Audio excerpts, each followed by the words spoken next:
ವೀಕ್ಷಕರಿಗೆ ನಮಸ್ಕಾರ. ಅಲಸಂದೆ ಕಾಳು ಸಾರು ಹೇಗೆ ಮಾಡೋದು, ಒಣ ಅಲಸಂದೆ ಕಾಳು ಅಂತ ತೋರಿಸ್ತಾ ಇದ್ದೀನಿ. ಇದು ಫುಲ್ ಒಂದು ನೈಟು ಅಥವಾ ಡೇ ನೆನೆ ಇಟ್ಟ ಈ ಥರ ನಾನು ಓಪನ್ ಪಾತ್ರೆಯಲ್ಲೇ ಬೇಯಿಸ್ಕೊಂಡಿದ್ದೀನಿ. ಕುಕ್ಕರ್ಗಾದರೂ ನೀವು ಇಟ್ಕೋಬೋದು. ನೋಡಿ, ಈ ಥರ ಕರಿಬೇವು, ಆಮೇಲೆ ಟೊಮೆಟೊ, ಈರುಳ್ಳಿ ಹಾಕಿಬಿಟ್ಟು ಚೆನ್ನಾಗಿ ನಾನು ಮೆತ್ತಗಾಗೋ ಥರ ಕುದಿಸ್ಕೊಳ್ತಾ ಇದ್ದೀನಿ. ಅಂದರೆ ಇದು ಕಟ್ಟೇನು ತೆಗೆಯಲ್ಲ, ಅದರದ್ದೇ ಸಾರು ಮಾಡ್ತೀನಿ ನಾನು. ನೋಡಿ, ಈ ಥರ ಟೊಮೆಟೊ ಎಲ್ಲ ಸ್ವಲ್ಪ ಬೆಂದಾದಮೇಲೆ, ಟೊಮೆಟೊ ತುಂಬ ಬೇಯಕ್ಕೆ ಬಿಡಬಾರ್ದು. ಆ ಟೊಮೆಟೊಗಳ್ನ ತೆಕ್ಕೊಂಬಿಡಬೇಕು ನಾವು. ಈ ಥರ ಚೆನ್ನಾಗಿ ಕುದ್ಮೇಲೆ ಇದು ಕಟ್ಟು ಸಹ ಮೊಳಕೆ ಕಾಳ್ದು ನಾನು ವಿಡಿಯೋ ಹಾಕ್ತೀನಿ, ಅದರಲ್ಲೂ ಇರುತ್ತೆ. ಅದೇ ಥರನೇ ಅದೇ ಮಸಾಲೆನೇ ಇದಕ್ಕೂ ಸೇಮ್. ನೋಡಿ, ಒಂದು ಸ್ವಲ್ಪ ಒಣ ಕೊಬ್ಬರಿ ಅಥವಾ ಹಸಿ ಕೊಬ್ಬರಿ ಅಷ್ಟು ಬಂದಿದೆ ಆ ಕಾಳು. ಆಮೇಲೆ ಬೇಯಿಸಿದ ಟೊಮೆಟೊ, ಒಂದು ಈರುಳ್ಳಿ ತೊಗೊಂಡಿದ್ದೀನಿ, ಕೊತ್ತಂಬರಿ, ಕರಿಬೇವು, ಬೆಳ್ಳುಳ್ಳಿ ಆಪ್ಷನಲ್ಲು, ಜೀರಿಗೆ ಅಷ್ಟೇ. ಇನ್ನು ಬೇರೆ ಏನೂ ನಾನು ಸಾರಿನ ಪುಡಿ ಆ ಥರ ಎಲ್ಲ ಏನು ಹಾಕಲ್ಲ. ಈ ಥರ ಇದನ್ನೆಲ್ಲ ಏನು ಮಾಡಬೇಕಂದ್ರೆ, ತಣ್ಣಗಾದಮೇಲೆ ಟೊಮೆಟೊ ಎಲ್ಲ ತಣ್ಣಗಾಗಬೇಕು.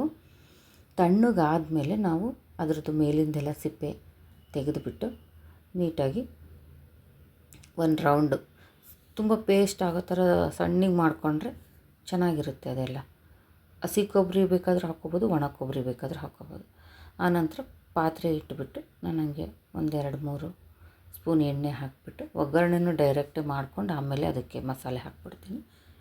ಈರುಳ್ಳಿನ ಅದು ಕಾಳು ಬೇಯೋಕ್ಕೂ ಹಾಕಬೇಕು, ಇದಕ್ಕೂ ಹಾಕ್ಕೋಬೋದು. ಆದರೆ ಆಪ್ಷನಲ್, ಬೇಡ ಅನ್ನೋರು ಬೆಳ್ಳುಳ್ಳಿ ತಿಂದೇ ಇರೋರು ಆ ಈರುಳ್ಳಿ ಸ್ಕಿಪ್ ಮಾಡ್ಕೋಬೋದು, ಬೆಳ್ಳುಳ್ಳಿನ. ಈ ಥರ ಮಸಾಲೆ ಎಲ್ಲ ಚೆನ್ನಾಗಿ ಅದು ಬೆಂದಿರುತ್ತೆ, ಆದರೂ ಸ್ವಲ್ಪ ಘಾಟ್ ಹೋಗೋವರೆಗೂ ಎಲ್ಲ ನೀಟಾಗಿ ಹುರ್ಕೊಂಬಿಟ್ರೆ ಚೆನ್ನಾಗಿರುತ್ತೆ. ಹಸಿ ವಾಸನೆ ಇರಲ್ಲ. ನೋಡಿ, ಈ ಥರ ಚೆನ್ನಾಗಿ 1-2-3 ನಿಮಿಷ ಕೈ ಆಡಿ ಆನಂತರ ಇದು ಕಾಳೇನು ಬೇಯಿಸಿಟ್ಕೊಂಡಿದ್ದೀವಲ್ಲ, ಈ ಕಾಳು ಹಾಕಿದರೆ ಆಯಿತು. ಇದರಿಂದ ಕಟ್ಟು ಬಂದಿದ್ದನ್ನು ನಾವು ಸಾಂಬಾರು ಮಾಡಿದ್ರೂ ಚೆನ್ನಾಗಿರುತ್ತೆ. ಆರೋಗ್ಯಕ್ಕೆ ತುಂಬ ಒಳ್ಳೆಯದು ಈ ಕಾಳುಗಳು. ಈ ಥರ ನೋಡಿ ಚೆನ್ನಾಗಿ ಫ್ರೈ ಮಾಡಿಕೊಂಡು ಅದನ್ನು ಆನಂತರ ಇದೇನು ಪೇಸ್ಟ್ ಮಾಡ್ಕೊಂಡಿರ್ತೀವಲ್ಲ ನಾವು, ಅದೆಲ್ಲ ಹಾಕ್ಬಿಟ್ರೆ ಆಗೋಯ್ತು. ಖಾರಕ್ಕೆ ನಾನು ಏನೂ ತೋರಿಸಿಲ್ಲ, ಖಾರದ ಪುಡಿ ಹಾಕ್ತಾಯಿದ್ದೀನಿ ಇವಾಗ. ಉಪ್ಪು ರುಚಿಗೆ ತಕ್ಕಷ್ಟು ಉಪ್ಪು ಹಾಕ್ಬಿಟ್ಟು ಚೆನ್ನಾಗಿ ಕುದಿಸಿದ್ರೆ ಅರಿಶಿನ, ಸಾಂಬಾರು ರೆಡಿಯಾಗುತ್ತೆ. ಒಣ ಅಲಸಂದೆ ಕಾಳು ಸಾಂಬಾರು.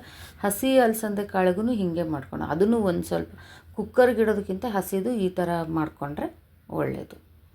ಯಾಕಂದರೆ ಕುಕ್ಕರ್ಗೆ ಇಟ್ಬಿಟ್ರೆ ತುಂಬ ಮೆತ್ತಗಾಗೋಗ್ಬಿಡುತ್ತೆ. ನೋಡಿ, ಈ ಥರ ಚೆನ್ನಾಗಿ ಕುದಿಸ್ಬಿಟ್ಕೊಂಡು ಒಂದು ಸ್ವಲ್ಪ ಬೇಕಂದರೆ ಹುಳಿನೂ ಹಿಂಡಿದರೆ ಚೆನ್ನಾಗಿರುತ್ತೆ. ಮೇಲೆ ಹಸಿ ಕೊತ್ತಂಬರಿ ಹಾಕ್ಬಿಟ್ಟು ಇದನ್ನು ಮುದ್ದೆಗೆ, ಅನ್ನಕ್ಕೆ, ರೊಟ್ಟಿ, ಚಪಾತಿ ಜೊತೆನೂ ಸ್ವಲ್ಪ ಗಟ್ಟಿ ಮಾಡಿದರೆ ಚಪಾತಿ, ರೊಟ್ಟಿಗೂ ಚೆನ್ನಾಗಿರುತ್ತೆ. ಮತ್ತು ಮುಂದಿನ ವಿಡಿಯೋದಲ್ಲಿ ಸಿಗೋಣ ವೀಕ್ಷಕರೇ. ಧನ್ಯವಾದಗಳು.